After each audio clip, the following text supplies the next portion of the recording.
ما أقرب الموت جدا جدا جدا، أتاك يشتد شدا شدا شدا، يا من يراح عليه.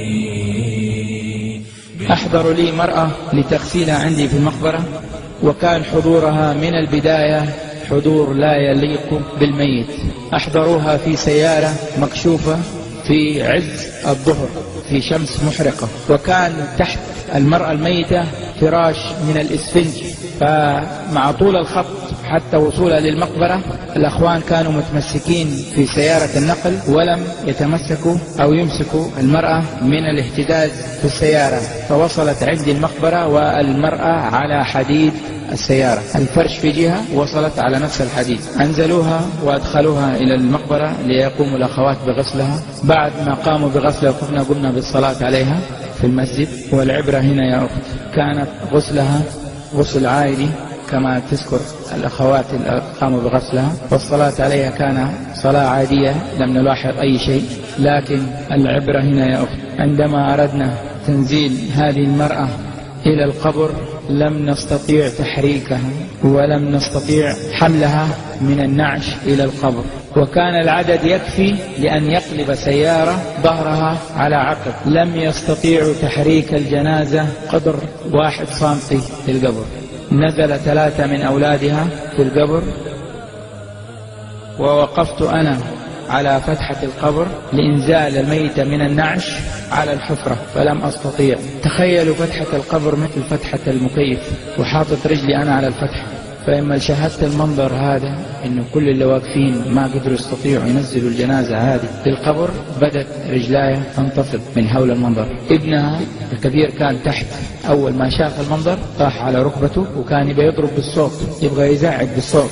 شاف المنظر إنه أمه ما هي قادرة تتحرك من النعش، فأشرت له بإصبعي أستر أمك لا تطلع. حتى أحد الأخوان الحاضرين معايا قال لي يا شيخ تأخرت، فذكرت أن له في مسمار تحت النعش ماسك في الاسفنجة اللي يضع عليها الميت. قلت له ما في مسمار، بحاول ان انا انزع المسمار هذا فلم استطيع يا اخوان. فكيف اتصرف؟ وهذه الحالات التي تمر علينا غير موجودة في فقه الاموات. فاتصلت باحد الاخوان في الرياض فقال لي يا شيخ، يعني حكيت له القصة بسرعة، فقال لي حاول ان تقرأ. قلت يا شيخ الميت ما ينتفع بالقراءة، الميت ما ينتبه بالقراءة. قال لي أقرأ وإن شاء الله خير. فبدأت أقرأ، حتى قراءتي للقرآن كانت غير كاملة، يعني أقرأ شوية من ياسين، شوية من قاف، شوية من الملك، ليست كاملة.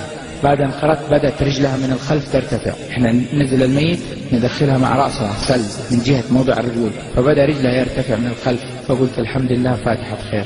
فلما الجو ينزلوها نزلت معنا وأنا أقرأ، ما يسحبوا الأخوان وأنا أقرأ حتى أتأكد إنه رجلها نزلت في يد ولدها الكبير. فتوقفت عن القراءة. عندما توقفت عن القراءة انفلتت منهم الميت. فنزلت أنا على القبر فقلت ليه فكيت الميت؟ فقالوا يا شيخ ما قدرنا نستحمل تقلع، نحن الثلاثة ما قدرنا، ولو جلسنا متمسكين فيها كان نحن الثلاثة كلنا خبطنا في الجدار المقبرة التي أمامنا. فقلت طيب، قلت للأخوان غطوا القبر بالنعش. فوريت طبعا لا يجوز لي أن ألمس المرأة إلا إذا كان ما في أحد مقطوع من شجرة ممكن. فقلت لأولادها جروها من الوصل اللي عند الرأس، فجروها جيبوها على جهة القبلة عشان نوجهها للقبلة ونحل الأرض. تخيلوا يا أخوان، يعني سحب الميتة عشان توجيهها للقبلة مسافة حوالي يعني نص متر فقط، اللي هي فتحة القبر نجرها نوديها على جهة القبلة. السحبة هذه اللي سحبوها فيها عملت حفرة في نفس الوصلة دي، لو عملتها بنفس الكوريك أو بالحفار هذا ما تسوي زيها. فعلى طول الولد يمسك في راسي ويقول لي أستر أمي الله يستر، أستر أمي الله يستر. قلت له لا ما بيدي الأمر، أنت شفت الحالة بيدك. فقال لي يا شيخ أنا يما أطلع أقول لك. قلت له قل لي الآن. قال لي يما أطلع يا شيخ لا تفضح أمي الله يستر عليك، يما أطلع أنا أقول لك حال أمي. بس قال لي طلب بسيط، قال أنا شفت أمي بعد الغسل قبل ما يكفنوها، فلي طلب يا شيخ ممكن إني أشوفها، أفك وشها أشوفها. قلت له أجل خليني أنا أخرج من القبر. قال بس بدي أخوش أشوفها وأسلم عليها. فقلت له خليني أخرج أنا من القبر وأحد الإخوان ما هو محرم وأنت وأخوك سلموا عليها. والله أعلم في الحالة هذه هل يجوز أو لا يجوز. إنما يا أخوان بعد أن دفن الميت هذا مسك ابنه الذي قال لي سوف يشرح لي القصة، مسكته عشان يقول لي أحوال أمه في الدنيا، فأخذ يقبل رأسي ويعتذر يقول يا شيخ ما أقدر أقول لك. قلت له أنت وعدتني. قال يا شيخ وعدتك قبل أن أرى أمي، إنما بعدما أن كشفت عن وجهي لا أستطيع أن أقول لك حاجة. قال كلمة واحدة فقط أستطيع أن أقولها لك، أن المرأة التي دفناها ليست أمي. قلت له كيف يا ولدي هذا تصريح الدفن وهذا يرسم؟ قال أقول لك يا شيخ كلمة واحدة فقط، إن المرأة التي دفنتها ليست أمي. أمي عند تقبيلها بعد الغسل كانت بيضاء تشع نورا، إنما التي رأيتها في القبر كان وشها أسود كالفحم. لماذا؟ فبدأ الإخوة يتجمعون على السيارة ثم هرب، لكن يريد الله سبحانه وتعالى بعد عدة أشهر وأن أقوم بغسل ابن خالته، وكان يصلي معي بالقرب مني في الصف، وبعد الصلاة قال يا شيخ ألم تعرفني؟ قلت عرفني جزاك الله. قال أتذكر المرأة التي رفضت النزول للقبر؟ قلت نعم، وأنا أقولها في جميع كلماتي في المساجد. قال أنا ابنها، وقد أطلق لحيته وظهرت السجدة في جبينه وقصرت هذه.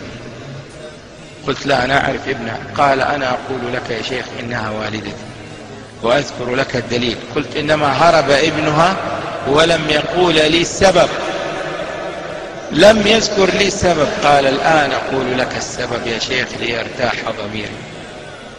قال يا شيخ قمت بالحج عن والدتي واعتمرت لها، وقمت ببناء مسجد لها، ووضع ثلاجات ماء في كثير من الأماكن لكي أنسى هذا الوجه الذي رأيته، ولم أستطيع. إنما أقول لك الآن يا شيخ السبب في ذلك. فماذا يقول هذا الابن عن أمه يا أخوان؟ وهو الشاهد عليها يوم القيامة. يقول هذا الابن إن أمي يا شيخ كانت لا تصلي. كيف؟ قال إن أمي كانت لا تصلي. لماذا لم تقل لنا ذلك؟ كان ما صلينا عليها ولا غسلناها ولا دفناها في مقابر المسلمين. قال لم أستطيع يا شيخ من هول المنظر، لم أستطيع من هول المنظر، وأنتم تحاولون إنزال والدتي إلى القبر وهي ترفض ذلك. لم يألو في الخير جهدا، تموت فردا وتأتي يوم القيامة فردا. طوبى لعبد تقي